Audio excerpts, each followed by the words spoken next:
I'm Pam Ruley, and I am chairing one of the subcommittees in the College of Business Advisory Board that is working on enhancing the online experience for students. And so this is the first of our speaker series where we're reaching out to both traditional online students and especially in this past year and probably next several months, those of you who've been studying online because of the pandemic. And so tonight, it's myself and Tom Tate, who is one of our newer members of our advisory board. We're so very excited to have him on the board as well. We're going to start by introducing ourselves and kind of telling our stories. And then the topic that we were going to talk about tonight is skills, and what skills do you need to be successful in the business world, and possibly how do you build those skills.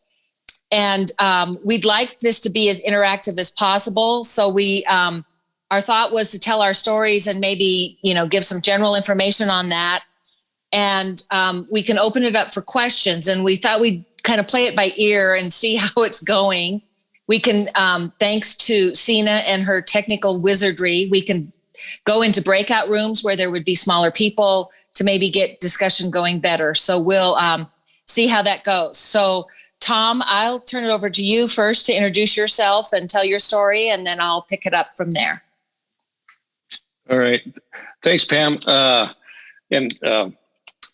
It's good to virtually be back at the University of Wyoming. I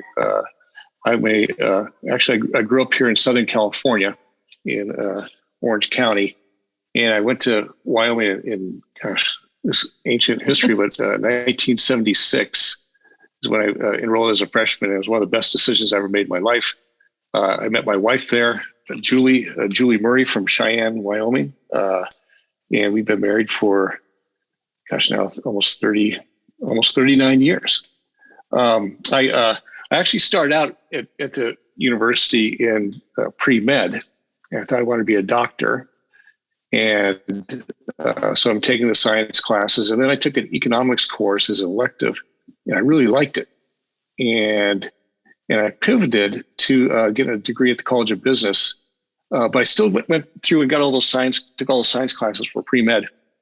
And but I really loved my business classes. I loved the professors there, and we had a wonderful dean, and it came to me it came to me a lot easier than the sciences did. It just seemed to make sense, and I enjoyed it, which probably should have told me something. So I applied to medical school, and I did pretty well, but I got very close, but I didn't get in. And so then I was trying to figure out what to do. So I was kind of at your point where you're about ready to graduate, many of your seniors, and not having any idea where I was going to go or what I was going to do.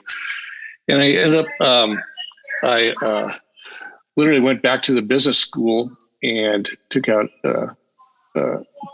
out some applications for graduate schools of business, and ended up applying to one of them called me, and it was Vanderbilt University. And I ended up enrolling there in business school. Once I was there, I applied to a joint MBA law program. Got accepted to law school. So wildly different than what I planned on doing. And so I finished up law school, and I applied to different law firms around the country. I took a job, and maybe I could talk about that, how I got that first job with a big law firm in Los Angeles. I left there after a few years, joined a family business. Our family business is an civil engineering firm. And I came on as general counsel, soon became president right in the middle of a recession, which I learned a ton, by the way, running, Pam, when you're in business during these big recessions. And then, so I've been CEO of Tate & Associates. We've grown it to, now we're a company of we have about 200 employees, offices throughout the Western United States. We have an office actually in Loveland, Colorado. But in that time, I also got involved in politics. I was on the Anaheim City Council, and then I was mayor of Anaheim from 2010 to 2018. But I've thought, been thinking about this presentation. I think I'd like to talk, Pam, if you don't mind, also, aside from business skills and what's needed, maybe a little bit about the interview process and maybe what firms are looking for also. So as we go forward, maybe we can kind of swing it. If you have questions on that, I've had some thoughts on that. But anyway, back to you, Pam. Okay, great. Thanks, Tom. I also, like Tom, am a graduate of the University of Wyoming. I grew up in Wyoming, and my first 2 years of college, I went to a small liberal arts women's college in Missouri because the last place I wanted to go was Laramie after growing up in Wyoming, but returned to Laramie and finished an undergraduate degree in journalism with an emphasis in public relations. And I then went to work for Senator Alan Simpson in Washington, D.C., and spent almost 3 years in D.C. working for Al, was the assistant press secretary. And while I was there, I decided I really wanted to get back to my, first idea of doing public relations for corporations and stuff, and thought maybe it would be good to have a business degree to go along with my bachelor's degree in journalism. And started looking at schools in the DC area.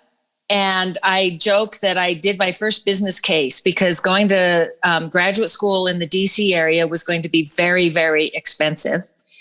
And because I worked for a Wyoming senator, I had reciprocity and still had my Wyoming residency. So I applied to the College of Business, only then it was the College of Commerce and Industry, dating myself, and went back to the University of Wyoming and got my MBA.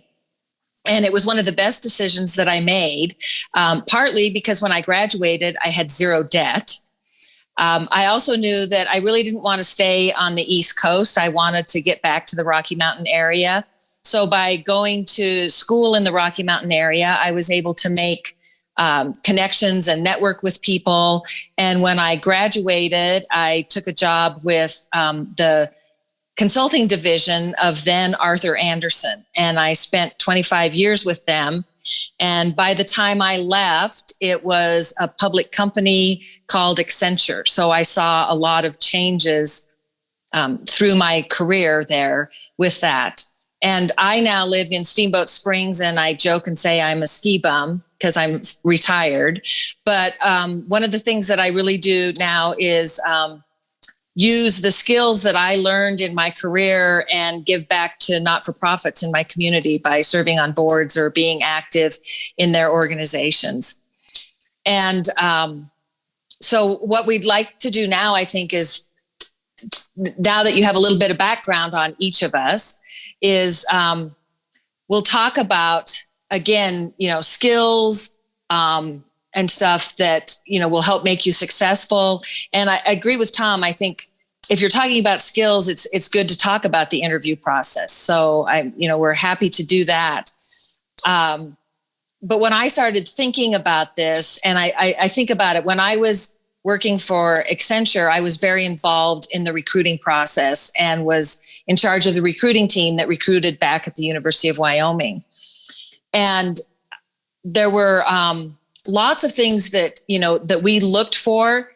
And I think some of the most important skills that you need when you're heading out into the business world aren't necessarily the things that you get completely through your business classes. And, it's a lot of the soft skills. And I remember when I was interviewing and people said, so you've got this degree in journalism, what's that going to do for you? And I said, well, I think most of us in our work environments have to be able to communicate. We need to be able to write reports, be able to write letters, need to be able to write emails, and also to be able to communicate. So I felt like having that background in journalism was a huge leg up for me because I had those communication skills and knew how to do that. And I really found that in my business work when I was interviewing and hiring people. Those were some of the skills that I really looked for, because as a company, we could teach the technical skills that we needed people to have, and we could teach about the industries that we worked in. But, some of those softer skills were harder to teach.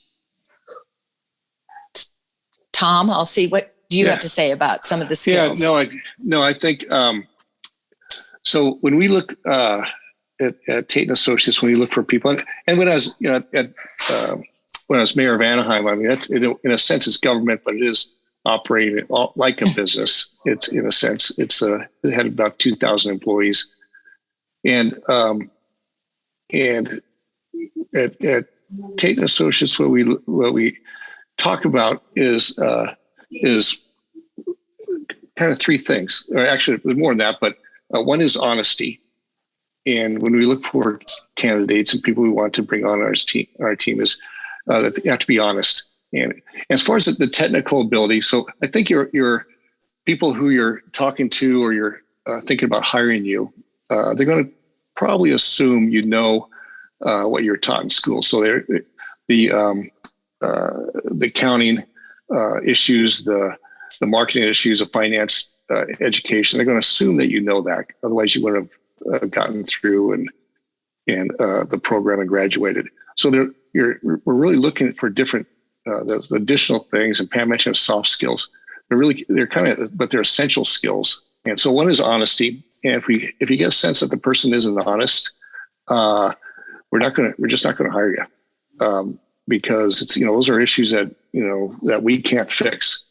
And we're not going to try to. So we just will pass somebody over. So if there's a sense of someone being dishonest, we're not interested. The other thing we're looking for is, again, we're going to assume you have the intelligence. Otherwise, you wouldn't have graduated and got where you are. But we're looking for creativity, someone who's creative, especially now. I think even more so, much more so than when I was getting out of school.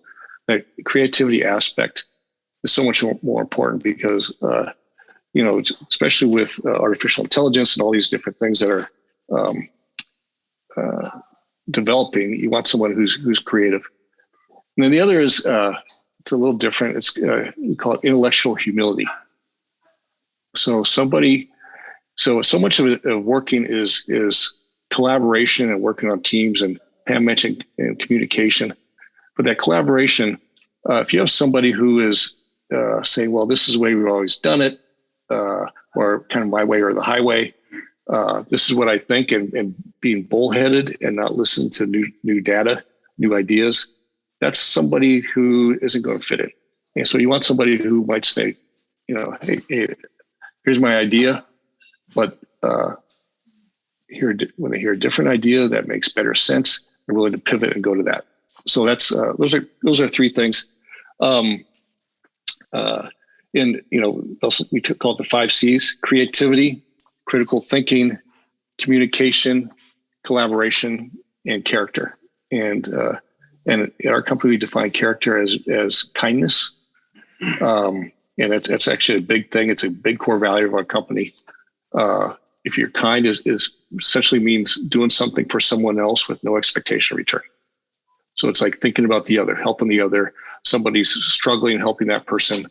If you think about it, everyone wants to be around kind people. If you're kind, it creates confidence in yourself. There's all sorts of benefits. Everything gets better when you're kind. So we look for kind people also. I think that's great. And, the critical thinking one, I think is really good as well, because like you said, Tom, when I was interviewing people, if they were coming out with a degree in marketing or a degree in operations management or whatever, I knew they'd taken those courses. And so I knew what skills they had from that. But being able to look at a problem and come up with different solutions and really think through the problem. And so one of the things that I would encourage you to do to work on critical thinking skills is I know that through like case study problems and stuff in classes that helps, but I would look at taking classes outside the College of Business. I am a firm believer in liberal arts education. And so look at other classes that will make you think differently, whether it's a philosophy class or a sociology class or, a literature class where you're studying something different, then you have to think about things in different ways. And those are ways that you can help hone those skills. And so those of you who are looking at, what classes should I be taking next year? And geez, I've got an elective space. I encourage you to look at something that will stretch you, beyond the core classes that you have to take, because those sorts of things can help you build those skills as well. So when you're out there looking for that job, I called a good friend of mine this afternoon. His name's Greg Palmer, and he's CEO of a firm called Supplemental Health. They have about 5,000 people, employees working for them, and he's expert in workforce development and things like that. And I said, any words of wisdom I could pass on to the students?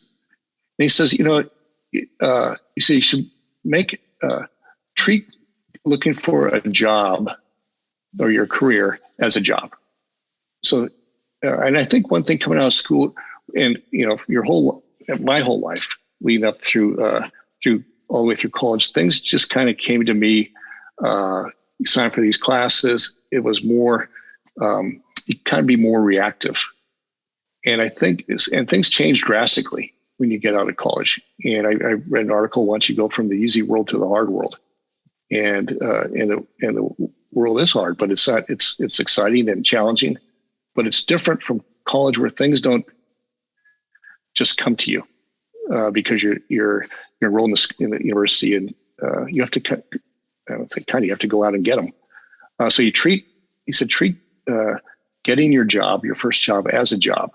And he said, you ought to read a book. And he said, there's plenty of books online. I saw one, Getting from College to Career. So that kind of tells you the nuts and bolts, simple things like, clean up your social media and things like that.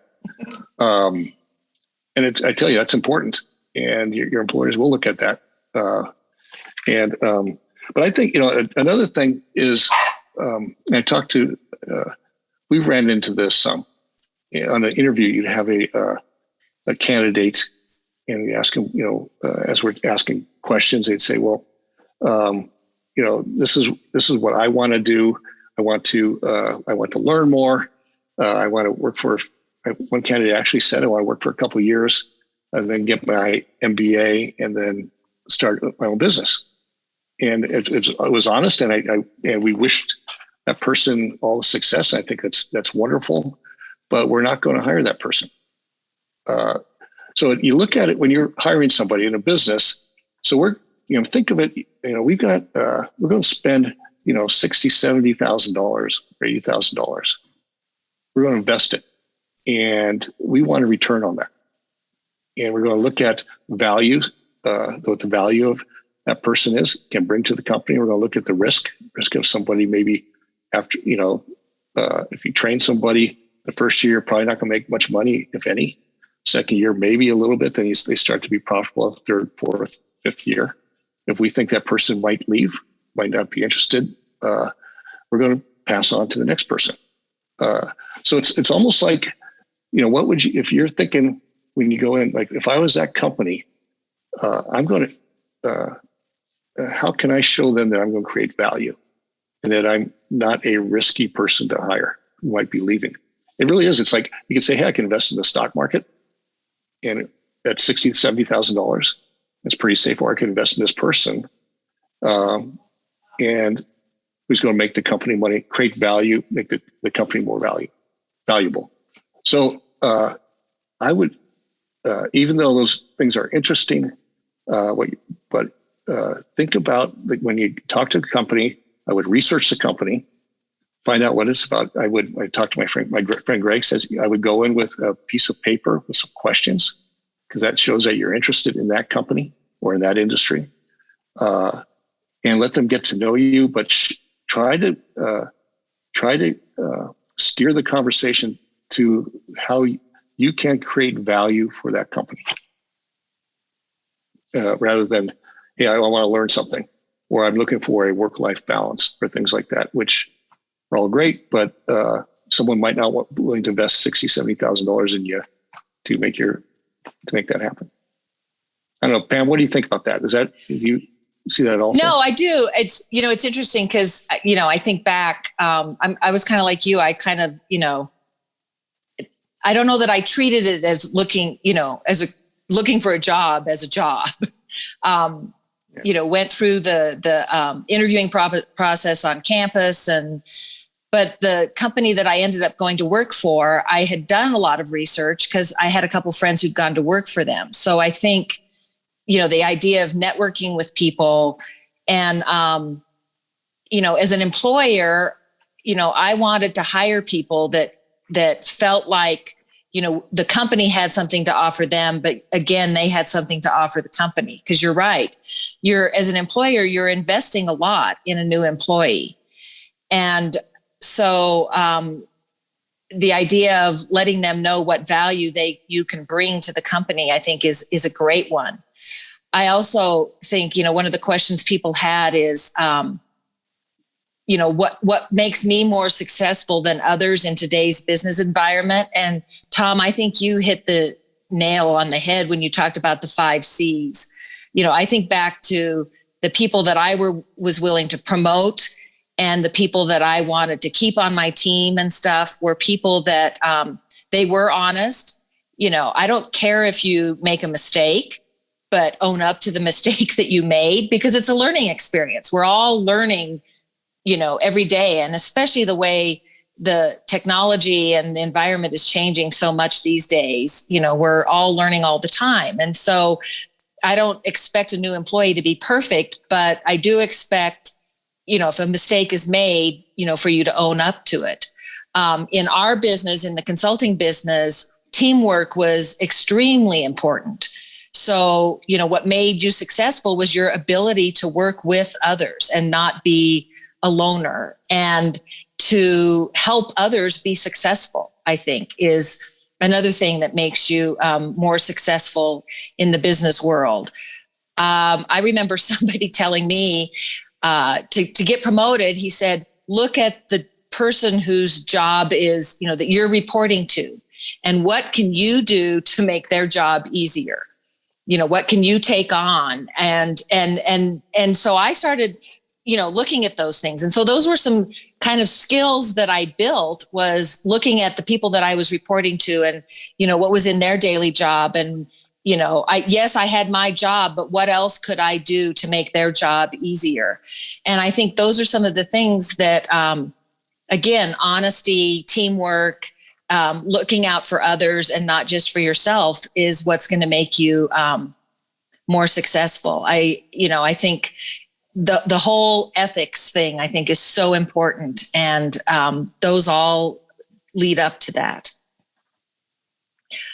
And I would say, as you're looking for a job, I'm thinking my experience, we had firms come to the campus at Vanderbilt Law School, and they interview. And I interviewed this firm I really wanted to go with, but they said their criteria was had to be, top 10% of the class, blah, blah, blah. I didn't come close to that. But then I took a trip out to Los Angeles, and I just called them up, and I said, I'm in town. I'd love to meet with you. I've interviewed with you. And I met with them again in person, and that's what got me the job. If I had not done that, I would have been in the stack of rejections for not being in the top 10% of my class. But because I showed that little initiative to meet with them, that was very important. So I think, so there'll be, folks coming to the university to interview, but I think that's, and certainly those are opportunities, but there's a vast number of much greater opportunity outside even those firms that come to interview. I was talking to my friend Greg Palmer. We're talking today. He says, the majority of openings in this country, and they're, are not listed. So the majority of openings you're not going to find them on Indeed, and there's millions on Indeed and everything, but the majority are not listed. And they come about because somebody might know somebody, or you might, a friend of a friend is working there. And for example, let's say if you're,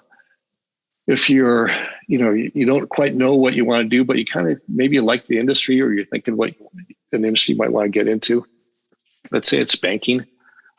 And I would, find out somebody who is in banking, and you don't even have to know them. And I'm thinking of myself, if I got a letter from a student saying I'm a student here at University of Wyoming, and I'm interested in getting into the engineering business, I don't know anybody. Can I talk to you for advice? And so, and Pam, I know you would take that. And you would take that, you would respond to that, say, yeah, sure, come on in. So you sit down and talk to them, and it doesn't have to be, you don't have to ask for a job, but just get to know somebody, ask that person for advice. They get to know you. They see you're interested in the industry. And oftentimes, and what's happened to me, you start thinking about your organization. You go, I don't really have an opening here, but man, I could use this person. They seem sharp. They have these 5 C's. I could tell they have the initiative because they called me out of the blue. They're not afraid to call people. They're not afraid of rejection. Boy, this is a person who's going to make something happen. I could see this person bringing value to my firm. And so that's or you call a friend who I don't have anything, but call so-and-so, we refer to as so-and-so. So much of jobs come that way. I heard a woman speak, and she was a professor at Stanford Business School, and she had written a book. And she says that she'd written this book, and she wrote a book about luck. And Pam and I know so much of business. You're like, man, I was just lucky there. I got lucky on this and that. But she says, luck. And she wrote a book about that. And she said that she had written this book, and she'd sent it to 5 different publishers, rejected every time. So then she's on a plane flying, and she sit next to a guy, and they start a conversation. Turns out he's a president of a publishing house. Exchange numbers. He calls her later and says, can we, I'm interested in that book you're telling me about. One thing goes to another. They publish the book, becomes a New York Times bestseller. And she says, boy, if I hadn't been sitting next to that guy on the plane, that wouldn't have happened. She says, but one step further, she goes, she put herself in a position to be lucky. If she sat on that plane and put on her earphones and kept to herself, that never would have happened. But she takes a little effort, start a conversation with the person sitting next to you on the plane. Could be a CEO of a publishing company. Could be a grandmother whose son owns a publishing company. And I tell you, any son that gets a call from his mother saying, would you meet somebody? I'm going to do that in a second. So I guess the message is push yourself outside your comfort zone to meet people and talk to people. And then you don't know the ripple effect on how that turns out. So speaking of pushing yourself out of your comfort zone, Tom and I have been talking for a while now. And what we'd really like to do is make this as interactive as we can on Zoom. And so I'm looking to see, we have like 41 participants. So we can do this a couple of ways. If you have questions, Sina, I might need your help because I don't see all the participants. You can either raise your hand or put a question in chat, or we can, through Sina's wizardry, we can create a couple breakouts, and Tom and I can each be in a breakout and answer questions in a smaller group. But what we'd really like to do is respond to what you guys want to know based on, what you've heard from us and, our experiences, rather than us just continuing to talk. We want to be sure that we're answering any questions that you might have.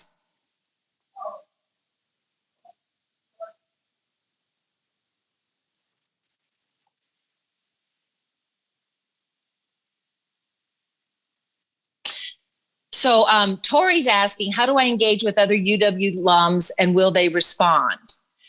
And I think for the most part, I think UW alums will respond. There are a couple of ways you can do that.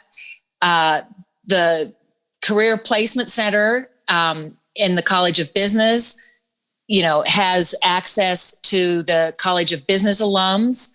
There are those of us who are on the College of Business Advisory Board. You can, see who all of us are.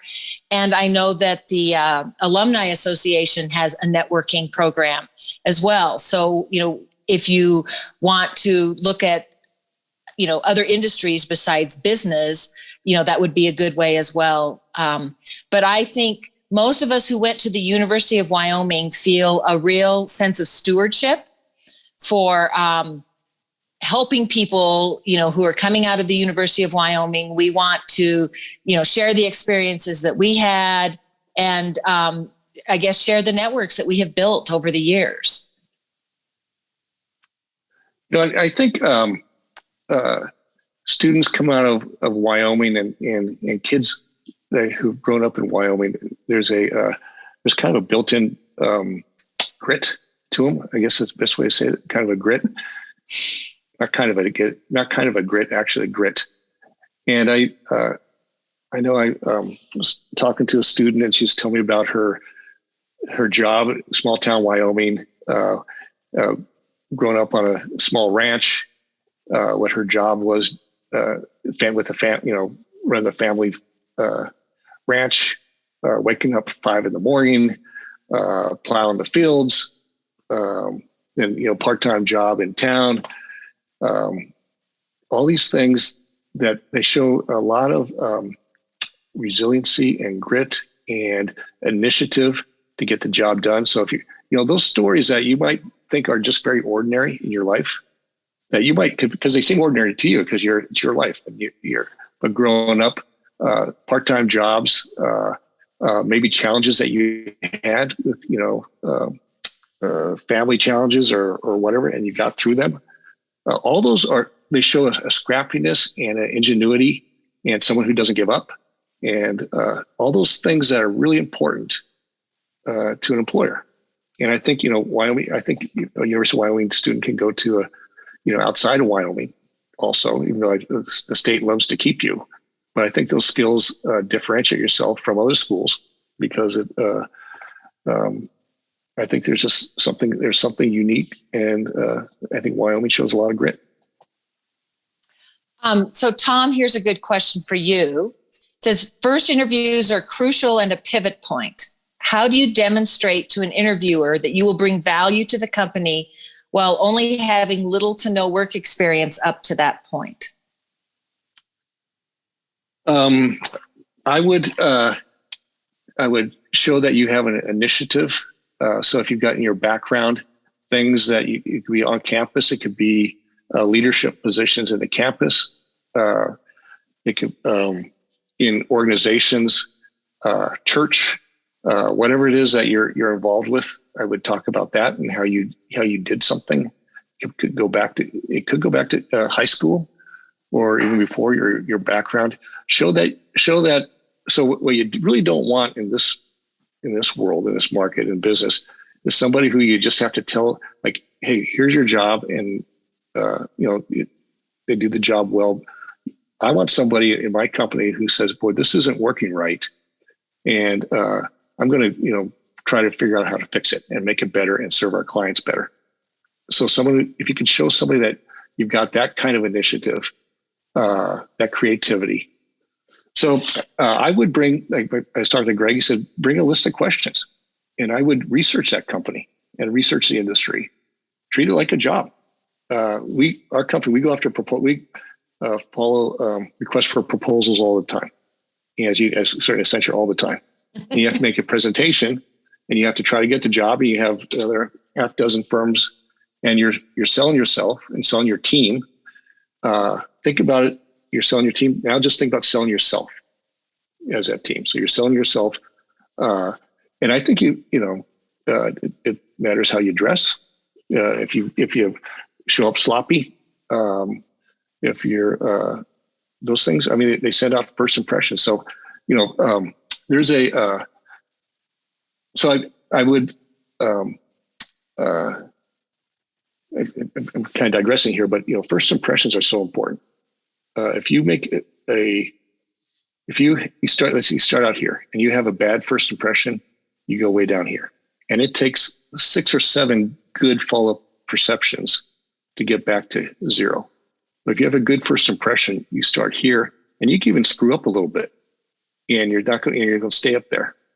But if you start off with a bad first impression, which is showing up late for an interview, kind of almost forget it. I'd show up early, and dress sharp. I wouldn't worry about overdressing. I know that it's kind of hard now because everything's so casual, and maybe that's some industries are. Maybe that's not doesn't apply as much anymore. But certainly our company, professional services, it's important. But a list of questions I think would show that you're interested in that business, in that company, that you researched it. It's not even so much what the questions you ask, you get them into the dialogue so they feel comfortable, get the interviewer talking about the company. And that might raise some questions. Greg Palmer, who they said, he says, you'd be shocked how many people don't ask any questions in an interview. And I also, questions, yeah, right. It seems like they're not that interested. Not interested. And I think don't sell yourself short on little to no work experience. When I was at Accenture, we looked for people who'd had a job, but we weren't expecting them to have had an accounting job or a consulting job. I mean, if you had a part-time job while you're going to college, that's showing that you've got time management skills. So there's some value to that. Again, extracurricular activities that you're doing shows that you have leadership and you have value. And I'm going to put my journalism hat on for a minute. Do not send out a resume or a cover letter with typos in it, because there is nothing that will turn, you will go to the bottom of the pile for that way. So you need to be sure all your communication is clean. So we have go ahead. For marketing, if it's a marketing position, you could talk about how you enjoy being around people, how you like interacting with folks on a social level. You could talk about those type of things. Talk about how you have initiative. How if something's not working, you're going to you don't need to be told to fix something. You're going to come up with creative ideas. I guess study the firm, study the industry, and have questions ready, and then think about how I can bring value to that company. So our next question is, how would a UW graduate differentiate themselves from a graduate from a more renowned school, such as an Ivy League university? And, I think this is really interesting because I remember when I first moved to DC, knew a lot of people who were from Ivy League schools who had no idea where the state of Wyoming was. So I'm like, excuse me. But anyway, that's beside the point. I think one of the things that you can do, because the University of Wyoming and the College of Business both have really strong programs for you to get different experiences through internships, through study abroad. And so I would take advantage of all of those opportunities that you have. And for me, what I think is great about the University of Wyoming is it is a big university, but it still has kind of a small college feel. So you get a lot of, you have a different, I think, rapport with professors and stuff. And I think by using them to help you network and, is something that I don't think people think about. And I have a hard time, when people say, well, your degree from Wyoming isn't the same as a degree from Brown or a degree from Harvard. Well, it isn't as such, but, they're all teaching the same thing. And I think it's your personal experiences. And as Tom said, your ability to sell yourself will help differentiate yourself. Yeah, I know my friend, I had a friend I graduated with, and he became, chief general counsel to one of the top Wall Street firms. And you probably know John Bloor.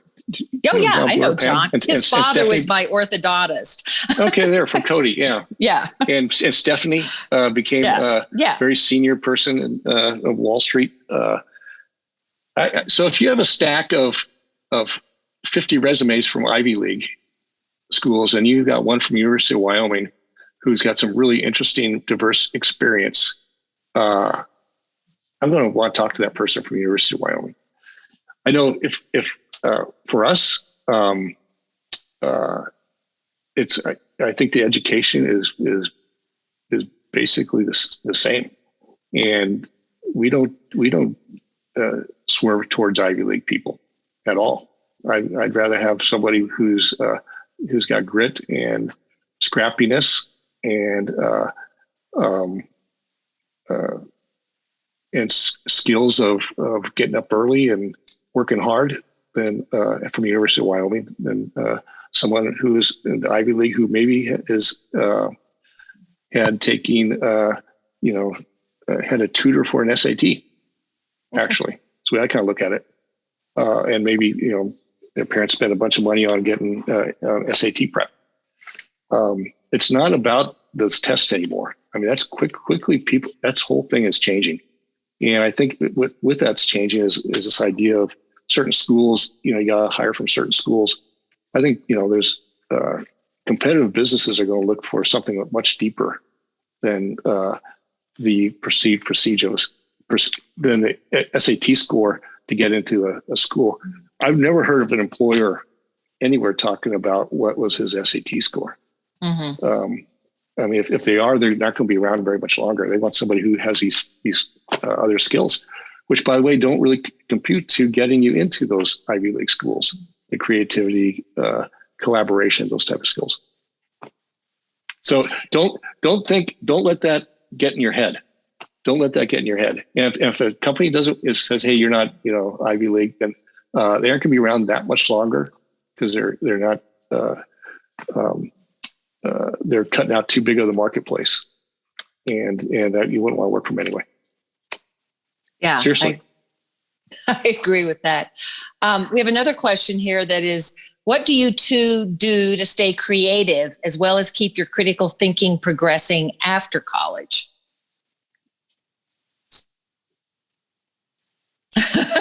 Pam, you want to take that one?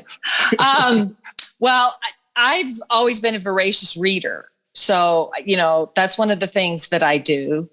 And I think to stay, I guess creative, I mean, I found, especially when I was working, the company that I worked for, when you're working for a consulting company, it can be very intense.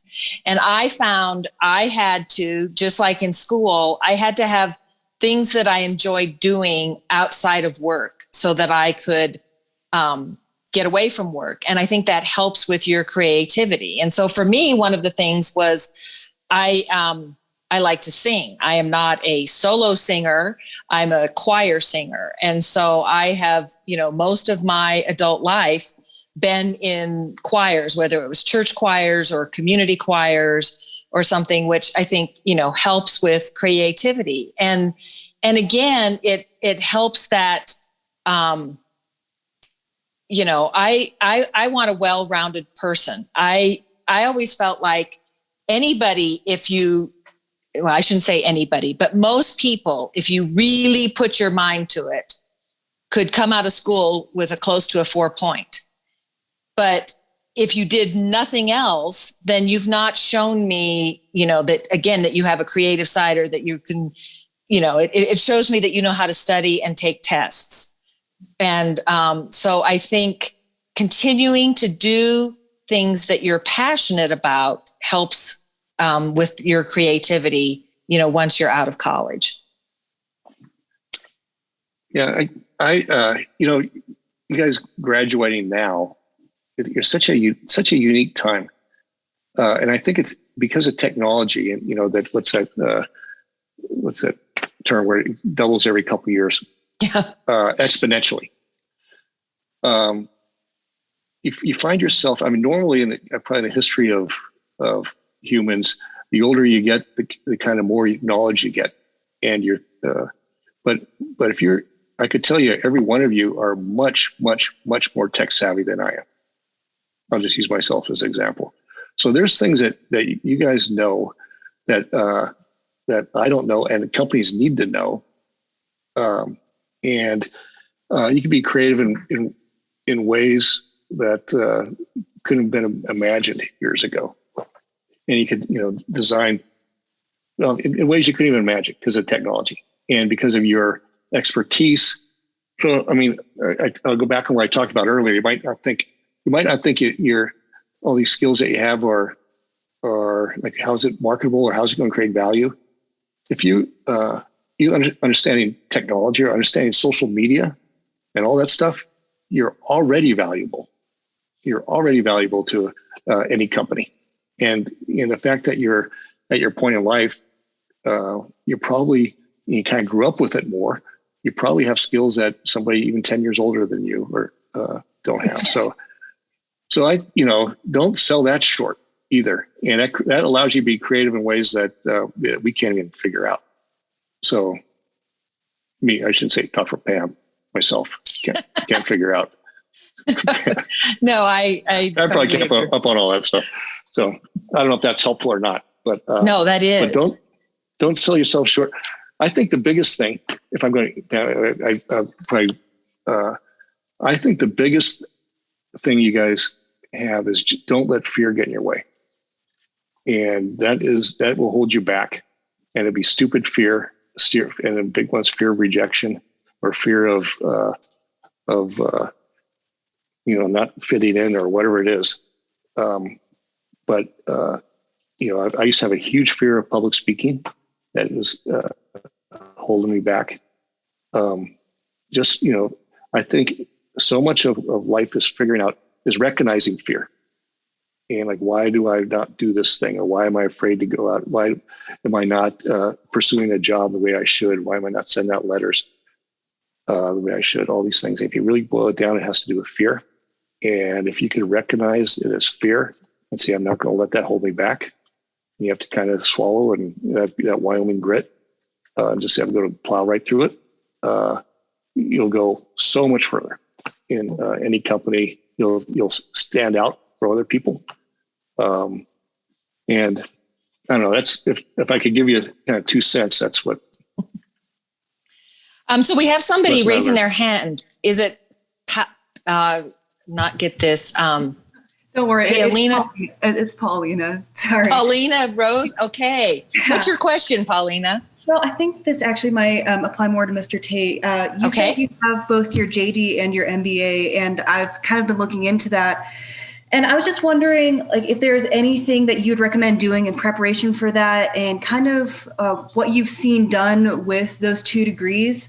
And also, it's a little bit off topic, but if there's anything, like, as an employer, does it look bad if a graduate or has graduated from the same school for both undergrad and graduate school? Or is it fine? Is it just kind of neither here nor there? Answer that second part. I don't think that matters.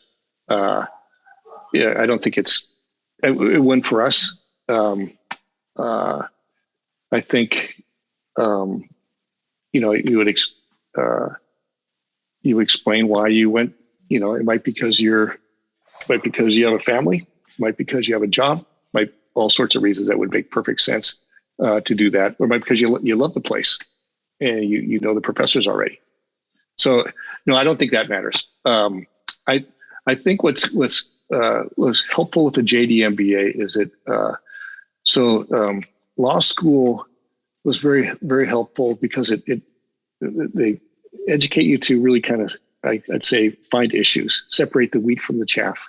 Like, what's the issue? What's the issue? What's the issue?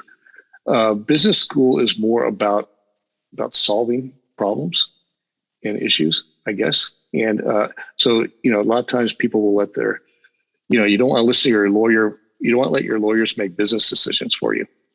And and a lawyer always looks at, kind of what can go wrong. Because we're educated, trained to do that. Like, what, look at a contract, what could go wrong, a deal, what could go wrong. A business person is, look at the skyline in Los Angeles. I mean, all that's built by business people. Everything's because they're optimistic and figuring out what the market needs and solving problems that the market needs, where lawyers don't typically do that. But it's good to have that, that issue finding for for law. You can do a lot of things with it. I would, you go into consulting, I'm sure. You go into investment banking, you go into banking, you go into government. There's all sorts of things you can do. And I did it, it really didn't have a program specifically at Vanderbilt, but they just kind of swapped the lectures back and forth. They're just starting a program. But I met a guy at a bar who said, hey, you apply to law school. If you get a JD MBA, you can write your own ticket. And I go, oh, okay. And that's literally how I decided. But I think, I went from very goal-oriented medical school, blinders on, and I changed. And I think there's kind of a lesson here is like, I think you always go for a goal, but you take those blinders off and look for opportunities along the way. You're shooting for something, but an opportunity can pop up. And I think, you don't want to be so oriented towards this that you don't look at other things. So anyway, that creates a lot of opportunities for you having a JD MBA that you might not have otherwise.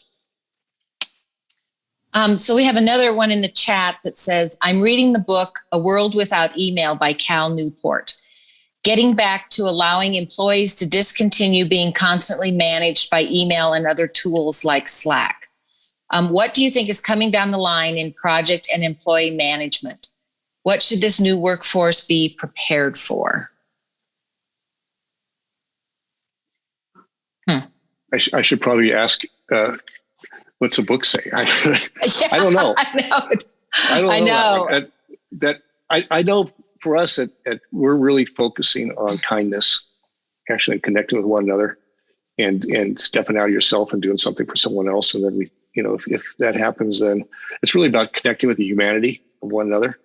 And I don't like communicating with emails. And you guys all probably know the stories about 90% of communication is not what's written. It can be misinterpreted.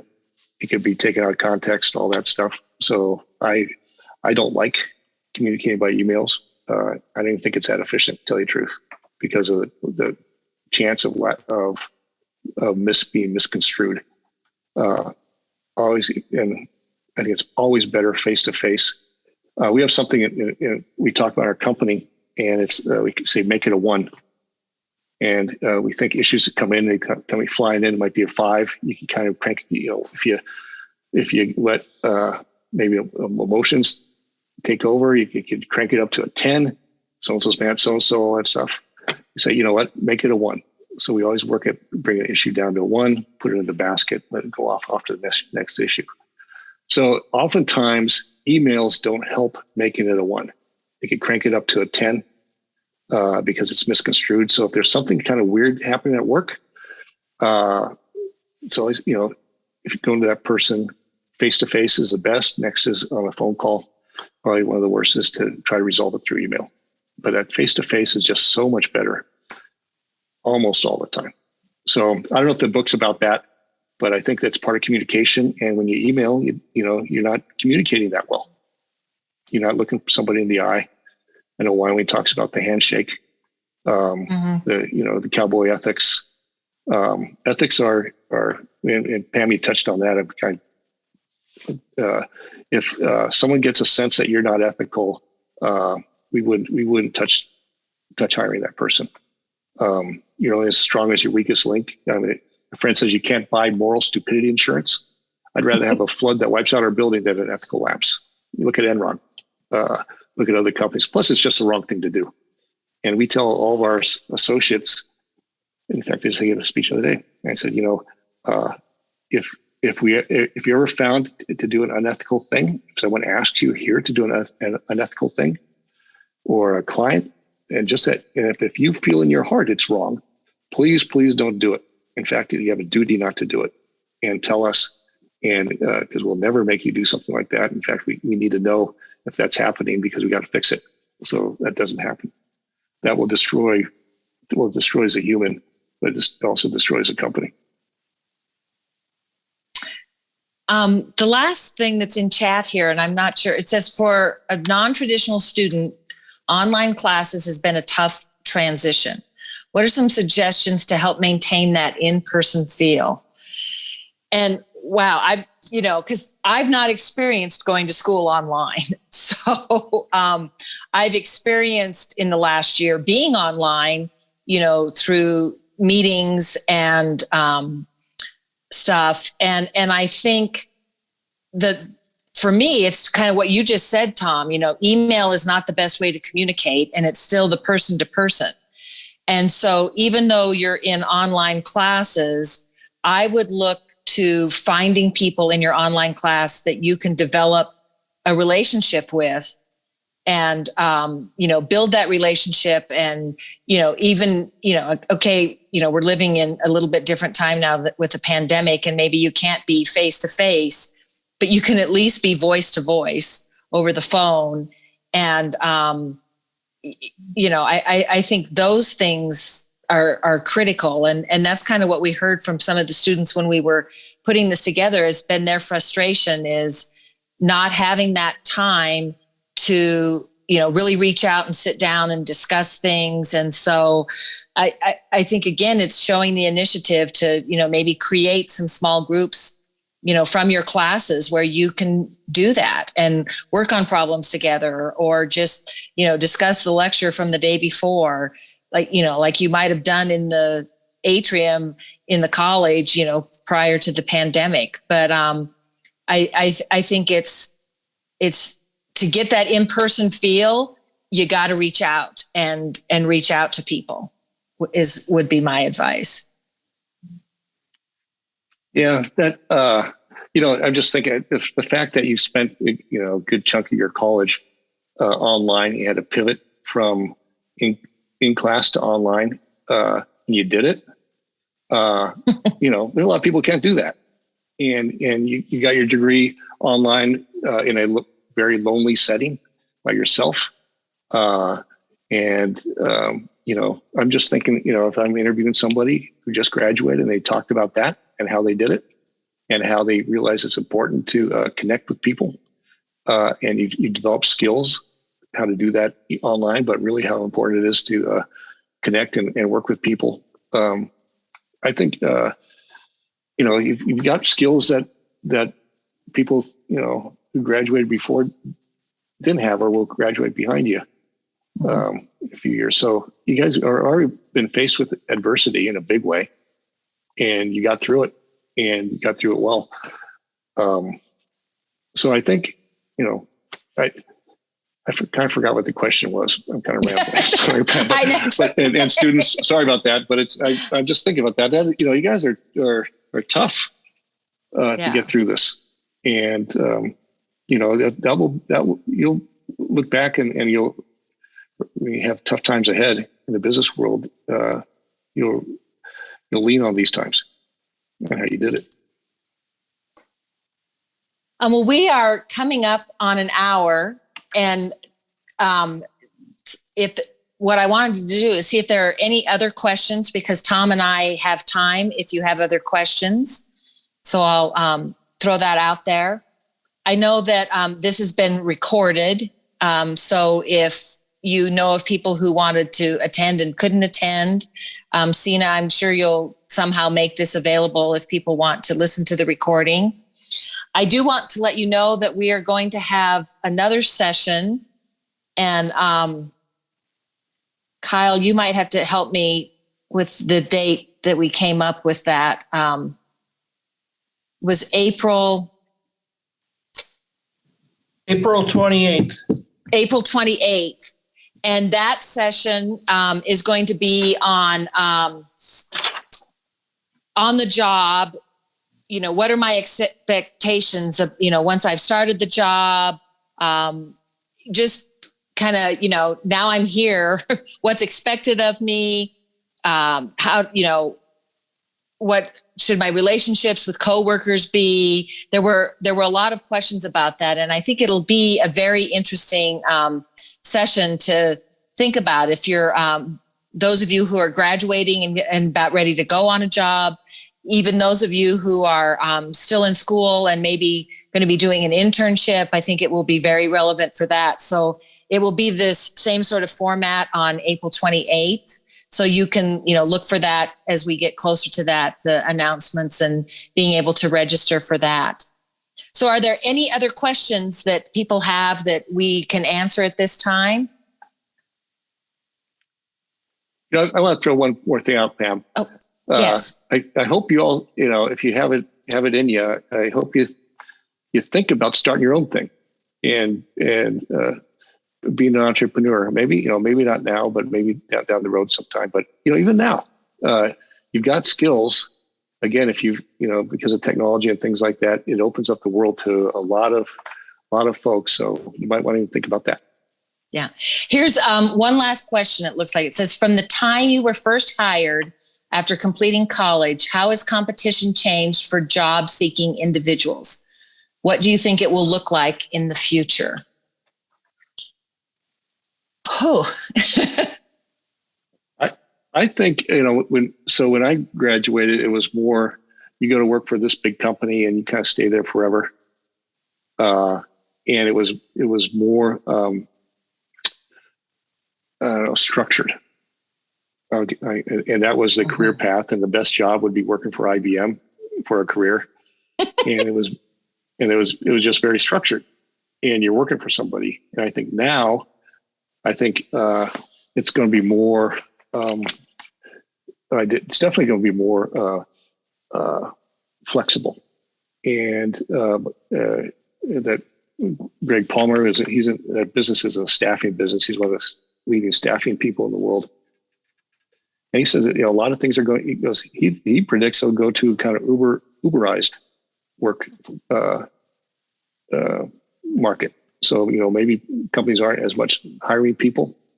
I mentioned earlier that, to make an investment, to hire somebody, it's a $60,000, $70,000, $80,000 investment.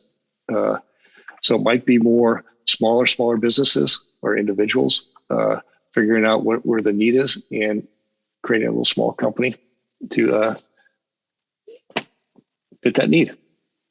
I think it's going to get smaller and more nimble and faster. Mm-hmm. That's what I would guess. And then we have one more question here, which I'm happy to answer. It says, how soon after you graduated did you go into the job field that you got your degree in? For me, both times it was pretty much right after I graduated. I mean, from my undergrad, I had an internship that summer back in DC, and then I worked on Senator Simpson's campaign and got hired when he got elected. So, within 4 or 5 months after graduating, I did that. When I got my MBA, I graduated in December and started with my company in February. So I did not have a lot of time, in between the degree and when I went to work. And I took full advantage both times of the opportunities that the career placement, when back in the dark ages, when I was there, career placement was a more centralized thing on campus. The College of Business now, we have this wonderful, the career center, within the College of Business that's very targeted for College of Business people. And I think that can help you, quickly find a job so that hopefully by the time you're graduating, you have that job in hand. And, there's not a lot of time before you, go to work in the field that you got your degree in. I think to Tom's point, what I saw, and, for me, I went to work for a large consulting firm. So my job changed with every project. And so, rather than going to work for, so I worked in multiple industries, throughout my career with them. But I think that, again, the way the world is changing and technology is changing and business is changing, the job you take right after you graduate will most definitely, I would say, not be the job you retire from because of the change. And so, I'm not sure if you're asking, that question, is this the end, or will my job change, or will I change jobs? And according to the statistics and stuff, most people are changing jobs every few years. But I think both of us pretty much went to work soon after graduation. Yeah, no, I did too. And in business, you have such a broad,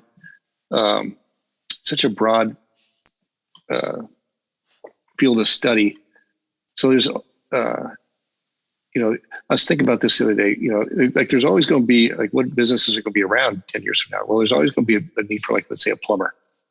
But there's a lot of people who are plumbers who don't know how to run a business, and you can have a plumbing business, and all you need is, and you can have got a friend of mine who's a super wealthy guy, started a plumbing business. And so you don't have to be a plumber. You could have plumbers working for you and start a plumbing business. That's the way it works. So business can kind of go, if you know business, you can go into anything. And because a lot of people don't know how to have that entrepreneurial edge, or how to kind of actually make a business run. They know the skills behind it. I run an engineering firm, and I'm not an engineer, which seems kind of strange. But and like you said, in consulting, you do that all the time in the industries that you don't have, but you know how the business side of it, that you can plug into all the sorts of different things. Right. Yeah.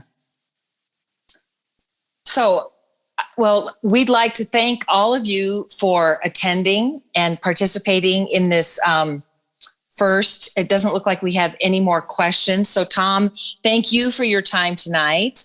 And Sina, thank you for your technical help in getting all of this set up. And we hope we've helped you all think about, what skills you might want to be working on, what skills you're going to need. And, to the earlier question about networking, Tom and I would be happy if there's, if you have further questions, if you want to talk to us about our experiences, about the industries we worked in, we are open to talking to anyone at any time. So please reach out to us. Sina has all of our contact information. Yeah, just feel free to give me a call. I think you've got my cell phone number. That Sina does. Yeah. Anyone wants to give me a call, feel free. Okay, great. So thanks again, everyone, and have a good evening. All right, thanks. Go Pokes.